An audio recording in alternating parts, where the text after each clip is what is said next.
What is up, ladies and gentlemen, boys and girls, and welcome back to another video at Axe Entertainment. I'm your host, Zach Axe, and today I bring you the Backlash 2025 ranking and review from me, myself, Zach Axe. That was a terrible intro, honestly.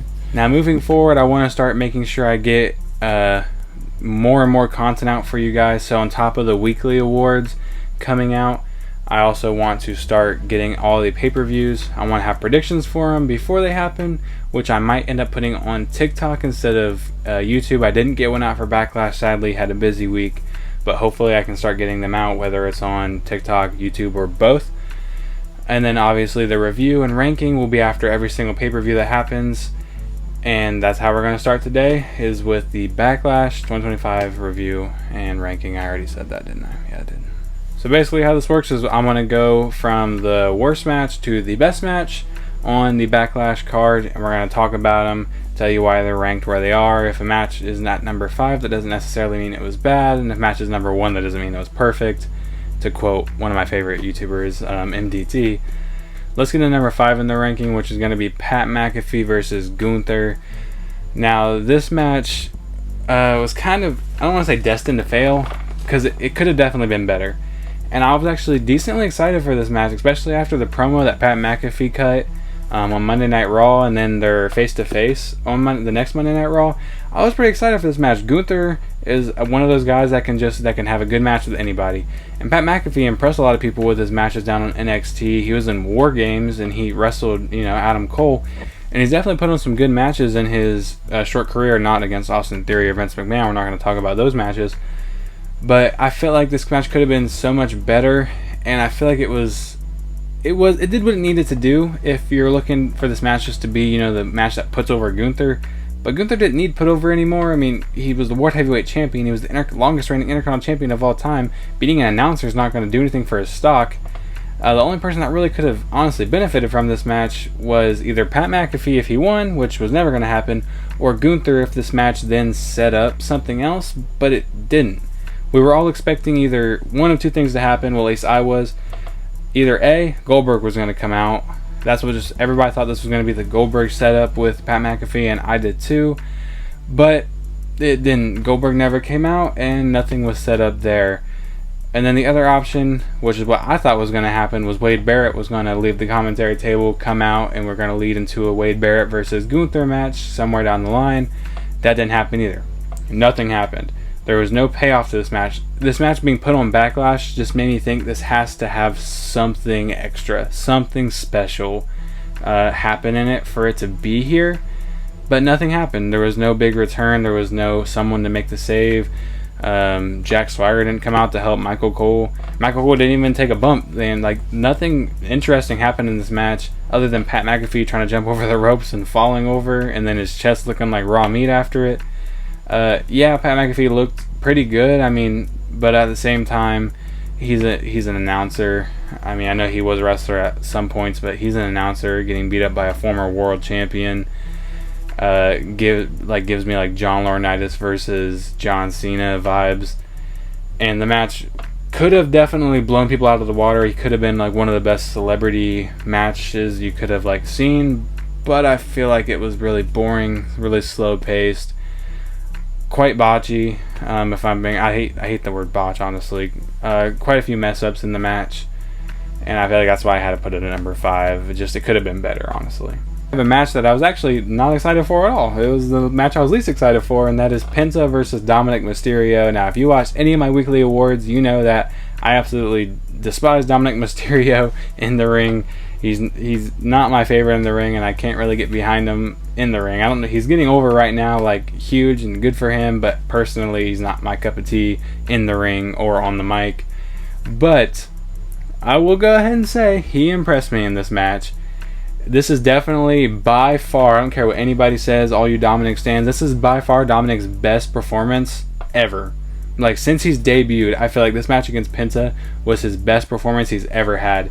He came out and pulled out some moves that we'd never seen before. He looked more fluent in the ring, which is one of my biggest gripes watching Dominic Mysterio matches, is all his moves kind of were choppy and they just didn't seem like they flowed together. He flowed really well together with Penta here in the one-on-one environment. Definitely way better than their match on Raw. they like stepped up their game for this match. I mean, for Dominic Mysterio pulled out a Oblivion in the match, and I hope, honestly, I wouldn't mind if Oblivion became one of his moves, because one of my other gripes about Dominic Mysterio is that his moves are kind of just all stolen, which I know everything in wrestling is stolen, but they're all stolen directly from either Eddie or Ray.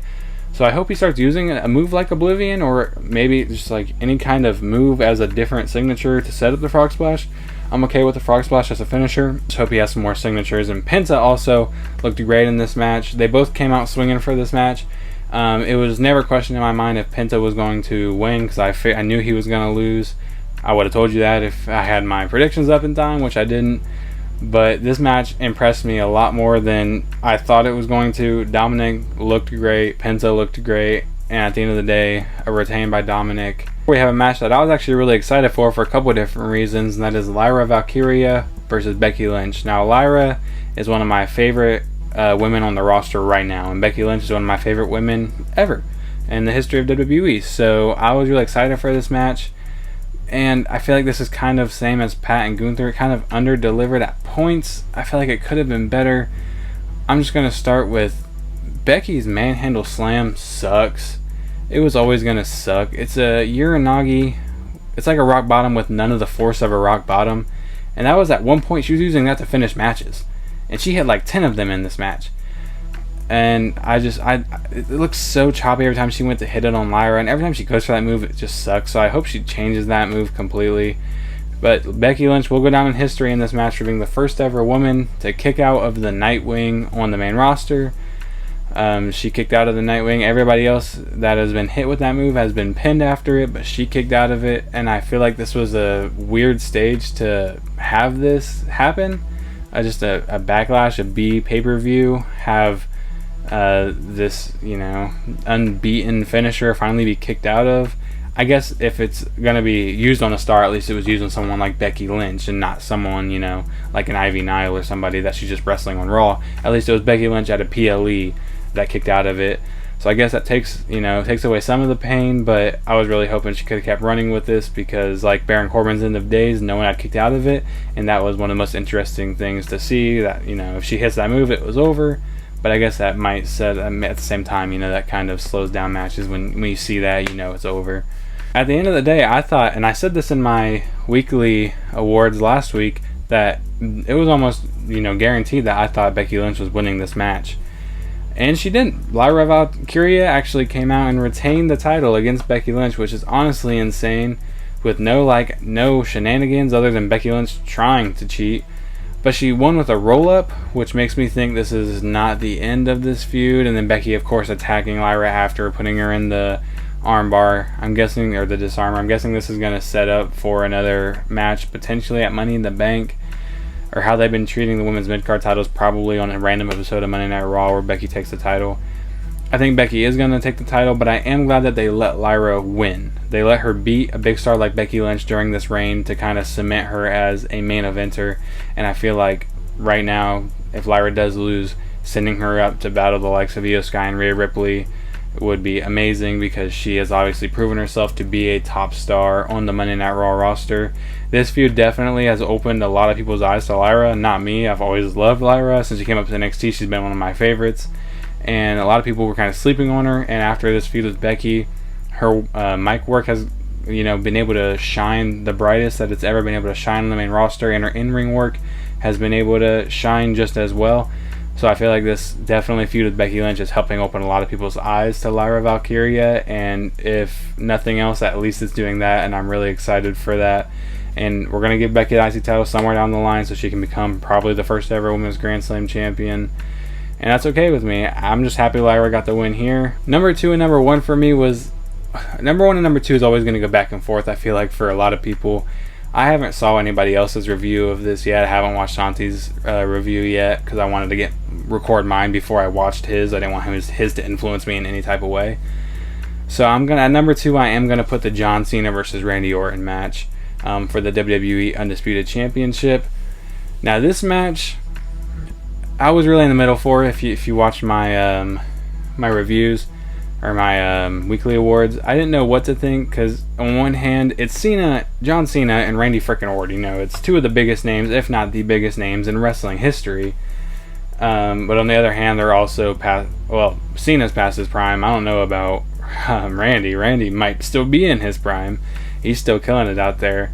But Randy definitely carried this match hardcore. The audience getting behind Randy carried the match hardcore.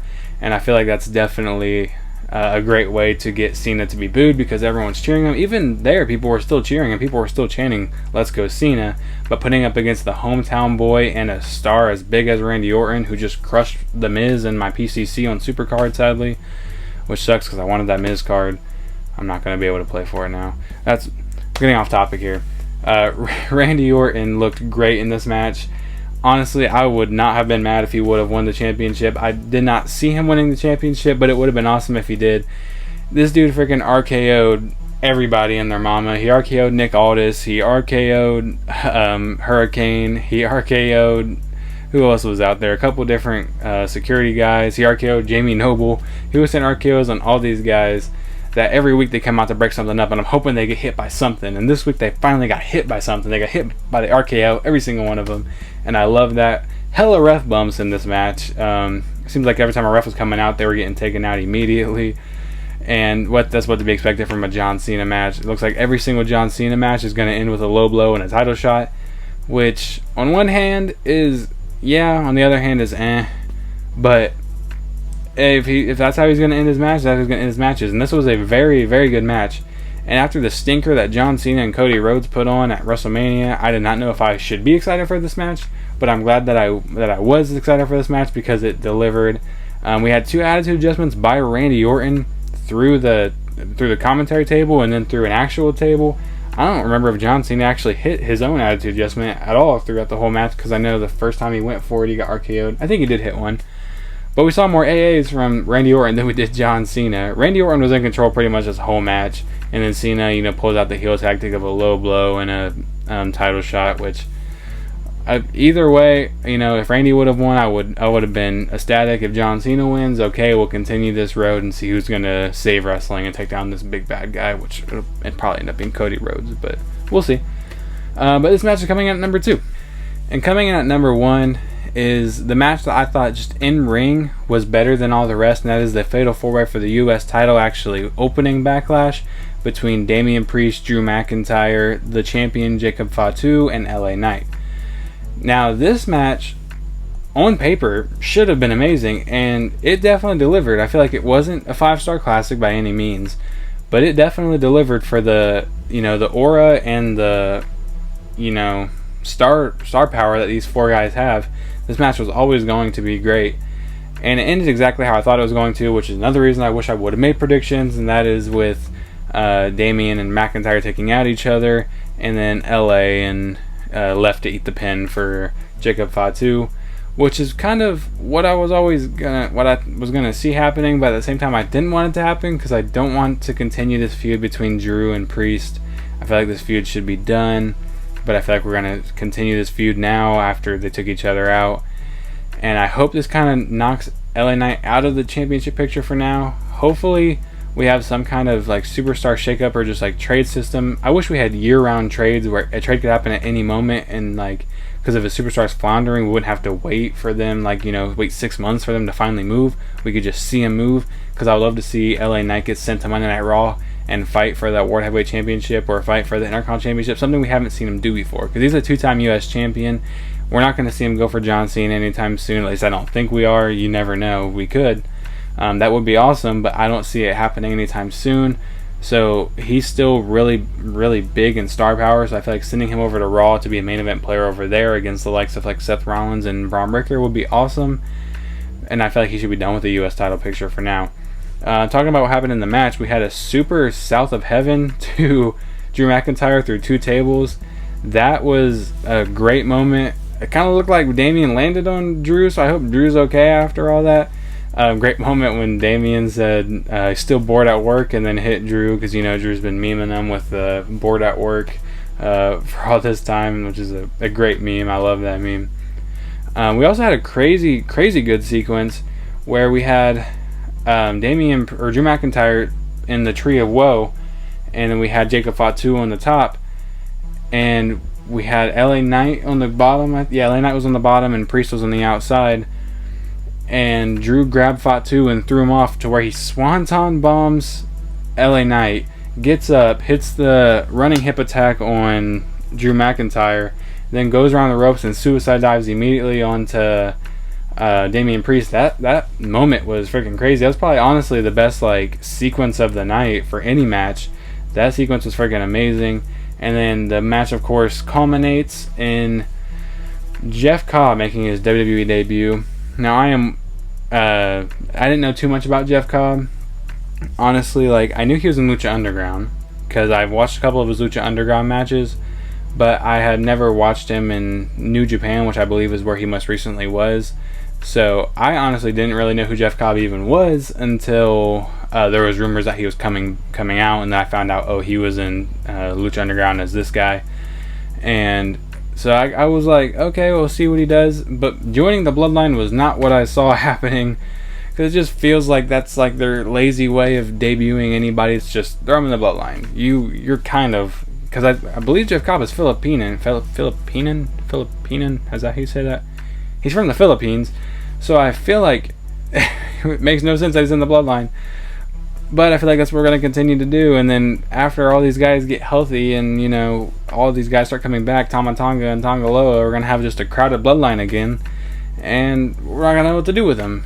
So I hope this isn't a long-term thing with Jeff Cobb. I'm guessing this is going to just probably start, you know, problems between Solo and Fatu, which hopefully eventually down the line will break off Fatu into being a singles competitor and break Solo and probably Jeff Cobb off maybe into the tag team division or into creating the Bloodline 3.0, which is really not what I want to see happen. But Jeff Cobb's in WWE. I'm excited to see what he can do. He delivered a vicious crossbody to LA Knight in that match. That was crazy. But like I said, we saw Fatu kind of weary about Jeff Cobb joining, which you can tell was all Solo's idea, and that's going to keep stirring the pot between the probably SummerSlam match that we're going to see between Fatu and Solo. I'm excited for the future. This was overall not a terrible pay-per-view, not the best pay-per-view. For the pay-per-view being right after WrestleMania, it was definitely pretty good. It was not as good as last year's Backlash, which was a very good pay-per-view. Like I said, at the end of the day, this is my opinion. This is what matches I like best, the spots that I like best. So if you have a different opinion, leave it in the comments. Tell me your ranking of the 5 matches, or just tell me what you thought overall, or leave any comments of future video ideas that you have for me to do. Anyways, please leave a like on the video for me, subscribe, ring that bell for notifications, comment like I said, and I will see you guys in the next one. Peace. This happened if I had real tough love, I'm bad at this, and now I'm bad for this. Narcissistic tendencies, I don't care about no one else. Narcissistic tendencies, I'm low, so set me on the shelf. Few people ever have my back, yeah, there ain't no doubt about that.